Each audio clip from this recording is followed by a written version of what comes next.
Hello. I was wondering what I might share with you in this pause for thought that might encourage you at this stage in the lockdown.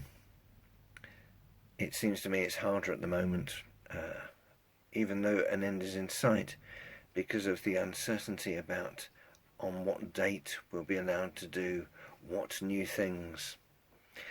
For me, it was easier when it was just locked down completely and there was no sign of a future release. Just had to keep your head down and keep going. Now we live with raised hopes and yet more uncertainty.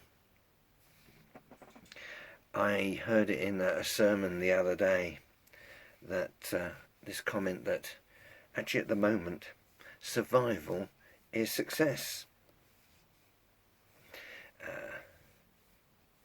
In difficult times, just to be able to keep going is often as good as it gets.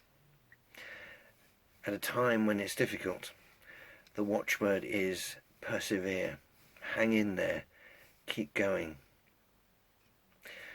I don't know whether you know much about the history of Abraham Lincoln, but he is a remarkable example of someone who was able to keep going. Let me tell you a little about him. For a start, he said this: the sense of obligation to continue is present in all of us. A duty to strive is the duty of us all. I felt a call to that duty. Well, he didn't quit. Just listen to his life story. He was born into poverty. Lincoln was faced with defeat throughout his life. He lost 8 elections, twice failed in business, and suffered a nervous breakdown. There were so many times he could have given up, but he didn't, and because he didn't, he became one of the greatest presidents in the history of the United States of America. He was a champion. He never gave up. This is just a brief summary of his road to the White House. 1816, his family was forced out of their home. He had to work to support them. 1818, his mother died. 1831, failed in business. 1832, ran for state legislature, but he lost. 1832, he also lost his job. He wanted to go to law school, but he couldn't get in. 1833, he borrowed some money from a friend to begin a business, and by the end of the year he was bankrupt. He spent the next 17 years of his life paying off his debt. 1834, ran for the state legislature again, and he won this time. 1835, was engaged to be married, but his sweetheart died, and his heart was broken. Next year, 1836, he had a nervous breakdown. He was in bed for 6 months. 1838, he sought to become Speaker of the state legislature, but he was defeated. 1840, he sought to become the elector, but he was defeated. 1843, ran for Congress. He lost. 1846, ran for Congress again. This time he won. Went to Washington and did a good job. 1848, ran for re-election. Lost.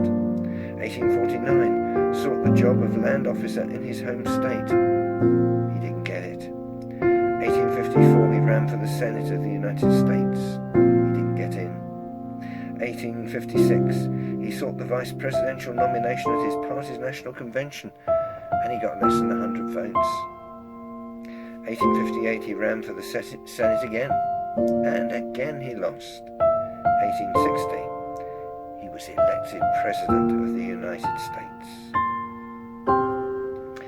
Once, after losing one of his election races, he said, "The path was worn and slippery, my foot slipped from under me, knocking the other out of the way, but I recovered and said to myself, it's a slip and not a fall." What an amazing perspective. What an amazing man to hang on after all those disappointments and failures. As Christians, we sometimes find life very difficult, but we have a great God who is there for us all the time. St. Paul said, "I can do all things through him who strengthens me." And I'm I'm sure you're all familiar with the 23rd Psalm. The Lord is my shepherd, therefore can I lack nothing. That's a lovely psalm, isn't it? You read it through, just a reassurance in even the darkest of times.